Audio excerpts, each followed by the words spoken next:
உலகெங்கும் வாழும் அன்பான தமிழ் உள்ளங்களுக்கு அநேக கோடி வணக்கங்கள். நல்ல நேரம் நிகழ்ச்சியூடாக நல்லதே நினைப்போம், நல்லதே நடக்கும், நலமாயிருப்போம். இன்றைய தினம் 28ஆம் திகதி 2ஆம் மாதம் 2026 மந்தவாசரம் என்று சொல்லக்கூடிய சனிக்கிழமை, விசுவாவசு வருடம் மாசி மாதம் 16ஆம் நாள், துவாதசி திதி, புனர்பூஷ நட்சத்திரம், சித்த யோகம், கரிநாள். இன்றைய தினம் ராகு காலம் 9:30 மணி முதல் 11 மணி வரை. இன்றைய தினம் யமகண்டம் 1 மணி முதல் 3:30 மணி வரை. இன்றைய தினம் நல்ல நேரம் 3:30 மணி முதல் 5 மணி வரை. இன்றைய தினம் குளிகன் நேரம் 6:30 மணி முதல் 8 மணி வரை. இன்றைய தினம் மூல நட்சத்திரக்காரர்களுக்கு சந்திராஷ்டம தினம். மூல நட்சத்திரக்காரர்களுக்கு இன்று சந்திராஷ்டமம். சூலம் கிழக்கு, பரிகாரம் தயிர். என்ன நேர்களே, வாருங்கள் இனி இன்றைய தினத்திற்கான ராசி பலன்களை பார்க்கலாம்.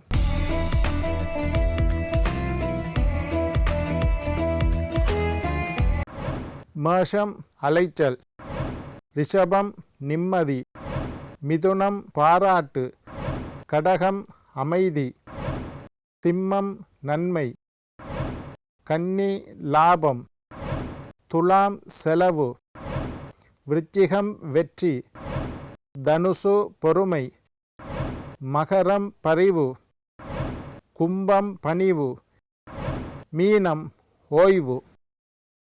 ஆன்மீக தகவல் பகுதியில் தொடர்ந்து உங்களை சந்தித்து வருவதில் மட்டற்ற மகிழ்ச்சி அடைகின்றேன். ஒவ்வொரு நாளும் ஒவ்வொரு புதிய அற்புதமான ஆன்மீக தகவல்களை உங்களோட பகிர்ந்து கொண்டிருக்கிறோம். அந்த வகையில் இன்றைய தினமும் சில நல்ல விஷயங்களை உங்களோட பகிர்ந்து கொள்ளலாம் என்று காத்திருக்கிறேன். எங்களுடைய நிகழ்ச்சிக்கு நீங்கள் தரக்கூடிய ஆதரவு என்னை மகிழ்ச்சி அடைய செய்கின்றது. நிகழ்ச்சி சம்பந்தமாக, ஆன்மீகம், வாஸ்து, ஜோதிடம் சம்பந்தமாக ஏதாவது கேள்விகள் இருப்பின் சக்தி டிவி நல்ல நேரம் நிகழ்ச்சி தயாரிப்பாளர் கீழ்கண்ட முகவரிக்கு கடிதம் மூலம் என்னை தொடர்பு கொண்டால் தகுந்த கேள்விகளுக்குண்டான பதில்களை தொகுத்து தர காத்திருக்கின்றேன். இன்றைக்கு என்னத்தை பற்றி பார்க்க போகிறோம்னா, ஜாதகத்தில் தெய்வ குற்றத்தை கண்டறிவது எப்படி என்பதை பற்றி பார்க்க போகிறோம். ஜாதகத்தில் தெய்வ குற்றத்தை கண்டுபிடிப்பது எப்படி? நான் சொன்ன மாதிரி ஜாதகத்தில் பலவிதமான தோஷங்கள் இருக்குது. அந்த தோஷங்களை எல்லாம் கண்டுபிடிப்பது எப்படி என்பதை பற்றி நான் பார்த்தேன். எந்த தெய்வத்தினுடைய அருள் உங்களுக்கு அதிகமாக கிடைக்கும், நீங்கள் எந்த தெய்வத்தை விரும்பி வணங்க வேண்டும். எங்களுக்கு இஷ்ட தெய்வம், நாங்கள் விரும்பி வணங்குறது ஒரு தெய்வமாக இருந்தாலும் ஜோதிட ரீதியாக எந்த தெய்வத்தை நீங்கள் வணங்க வேண்டும், இதை பற்றியெல்லாம் நான் நிறைய பேசியிருக்கிறேன். இன்றைக்கு தெய்வ குற்றம், ஜாதகத்தை பார்த்தா உங்களுக்கு தெய்வ குற்றம் இருக்கா இல்லையா என்று கண்டுபிடிக்க முடியும். அப்படி தெய்வ குற்றம் இருந்தால் அந்த குற்றத்தை நீங்கள் நிவர்த்தி செய்ய வேண்டும். தெய்வ குற்றம் இருக்கக்கூடியவர்கள் வாழ்க்கையில் முன்னேற முடியாது. பொருளாதாரத்தில் பலவிதமான பிரச்சனைகளை சந்திப்பார்கள். குடும்பத்தில் ஒற்றுமை இருக்காது. மனசில் அமைதி, நிம்மதி, மகிழ்ச்சி, சந்தோஷம் இருக்காது. காரணம் இல்லாமல் வாழ்க்கையில் சில தோல்விகள் ஏற்படும். 2 படி ஏறினா 1 படி இறங்கணும், 2 படி ஏறுறது 1 படி இறங்கணும். அப்போ நீங்கள் அதே இடத்துல நின்று கொண்டிருப்பீங்கள். தொடர்ச்சியான முன்னேற்றத்திற்கு தடையாக இருக்கும். வாழ்க்கையில் கஷ்டப்படுற அளவு வெற்றி கிடைக்கக்கூடிய வாய்ப்பு இல்லாமல் போகும். தொழில் துறையில் சில பிரச்சனைகள் காட்டும். மனசில் நிம்மதி இல்லாமல் தவிப்பீர்கள் தெய்வ குற்றம் இருந்தால். தெய்வ குற்றம்னா என்னன்னா, இறைவனுக்கு நாங்கள் ஏதாவது தவறு செய்தால் தெய்வ குற்றம் என்று சொல்கிறோம்.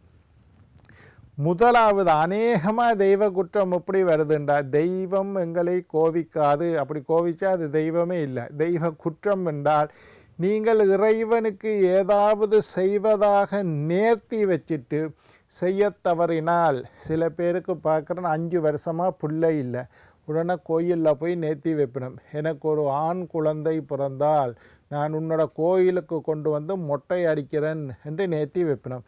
பிறகு அந்த ஊரை விட்டு இன்னொரு ஊருக்கு போயிடுவினோம், நகரத்துக்கு போயிடுவினோம். அங்கே போய் ஒரு குழந்தை பிடிச்சிடும். ஆனால் இந்த நேர்த்தியவையல் மறந்து போயிடுவினோம். இது தெய்வ குற்றம் என்று சொல்கிறது.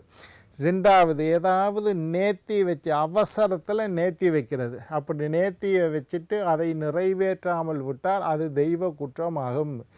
தெய்வத்திற்கு ஒரு காரியம் செய்வதாக ஒப்புக்கொண்டு அதை செய்ய தவறினால் தெய்வ குற்றமாகும். சில பேர் பசுமாடை கொள்ளுறது, நல்ல பாம்பை அடிப்பது, மனிதர்களுக்கு தவறான துரோகங்களை செய்வது, இதுகளும் தெய்வ குற்றமாகும்.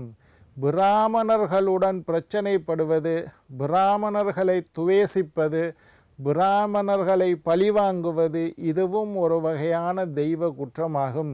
தெய்வத்தோடு இருக்கக்கூடியவர்களை அல்லது இருக்கக்கூடியவர்களுக்கு நாங்கள் ஏதாவது தொந்தரவு செய்தால் தெய்வ குற்றமாகும். சரி, ஜாதகத்தை எடுத்துக்கொள்ளுங்க. இது இன்னும் நிறைய இருக்குது தெய்வ குற்றத்தை பற்றி. இன்றைக்கு நான் என்னத்தை பார்க்குறோம்னா, தெய்வ குற்றத்தை எப்படி ஜோதிட ரீதியாக கண்டுபிடிப்பது, பிறகு அதுக்கு என்ன பரிகாரம் செய்கிறதுன்னு பார்ப்போம். கேதுவ ஞானக்காரகன், தெய்வத்தினுடைய அருள் கேதுவை வச்சுத்தான் நாங்கள் ஜாதகத்தில் பார்க்குறது. தெய்வ குற்றம், அதாவது கேதுவை ஞானக்காரகன் என்று சொல்கிறோம். தெய்வத்தினுடைய ஆன்மீக கிரகம் கேது, ஆன்மீக காரகன் கேது. தெய்வ அருளை பற்றி அறிந்து கொள்வதற்கு ஜாதகத்தில் கேதுவை பார்க்கணும். சனீஸ்வரன் கர்ம வினை, அனுபவிக்க வேண்டிய தீய பலன்களை எல்லாம் அனுபவித்து முடிப்பது சனீஸ்வரன். கர்ம வினை, போன பிறவியில் செய்த சில தவறான விஷயங்களினால இந்த பிறவியில் அந்த பாவத்தை அனுபவிக்கின்றோம். போன பிறவியில் செஞ்சது, ஒரு கோயிலை உடைச்சிருப்போம், கோயில் கட்டுறவனை துன்புறுத்தி இருப்போம், அல்லது ஏதோ ஒன்றை செய்கிறதா சொல்லி செய்யாமல் இருப்போம். திருப்பணிக்கு பெருசாக வந்தோன்னு சொல்லுவேன், நான் ஒரு 5 லட்சம் ரூபா தாரன் கோயிலை கட்டுங்கோண்டுட்டு அவன் உங்களை நம்பி தொடங்கினதுக்கு பிறகு அந்த காசை கொடுக்காமல் விடுறது. இது யார் கேட்க போகிறேன், என்ன கொடுத்தா வச்சா திரும்பி கேட்குறான்ட்டு சண்டைக்கு போகிறது. இதெல்லாம் தெய்வ குற்றம். போன பிறவியில் செய்த தவறான சில விஷயங்கள், தாய்க்கு துரோகம் செய்வது, தாரத்திற்கு துரோகம் செய்வது, தாயை அன்பு காட்டாமல் இருப்பது, தாயை பராமரிக்க தவறுவது, இதுகள் கூட தெய்வ குற்றமாக வரலாம்.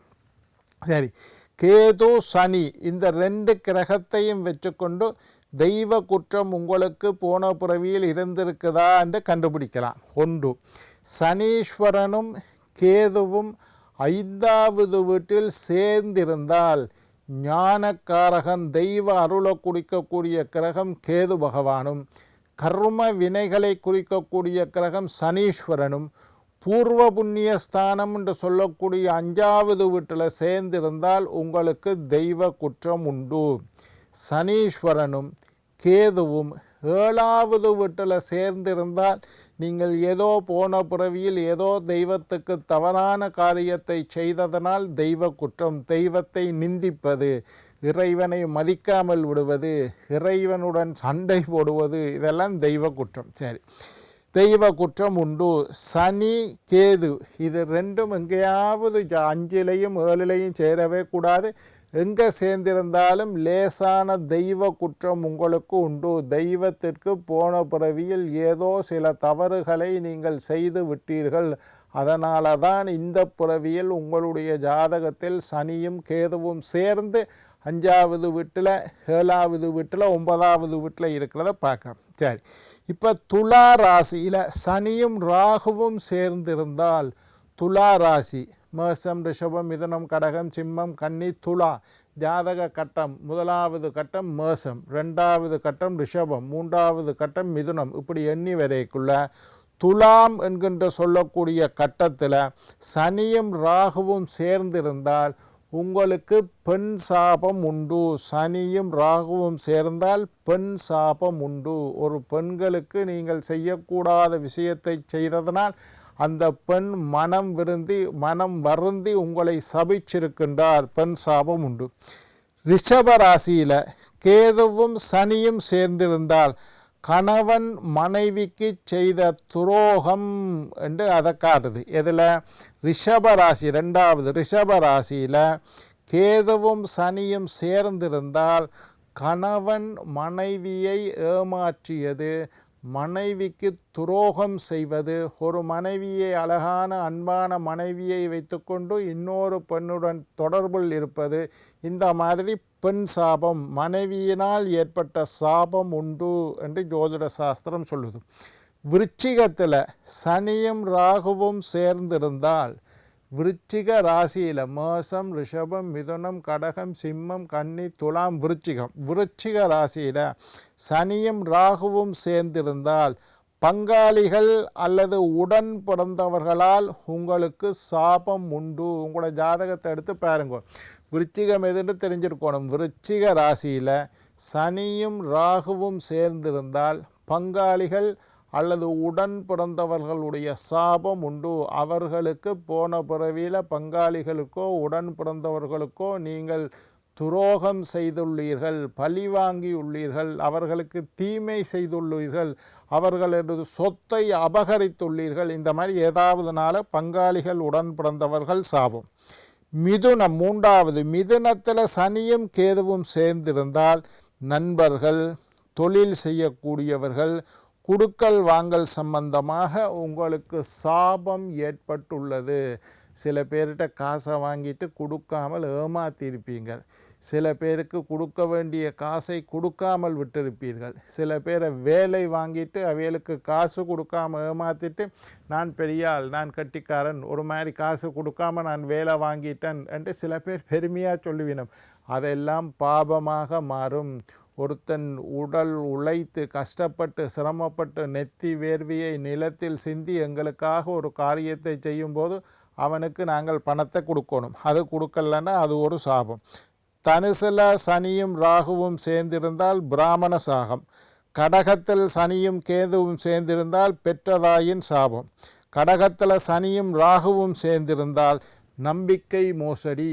என்ன நேர்களே, நாளை மற்றொரு நிகழ்ச்சியில் உங்களை சந்திக்கும் வரை உங்களிடம் விடைபெறுவது உங்கள் ஜோதிட சித்தர் டாக்டர் ராஜராஜ குருக்கள்.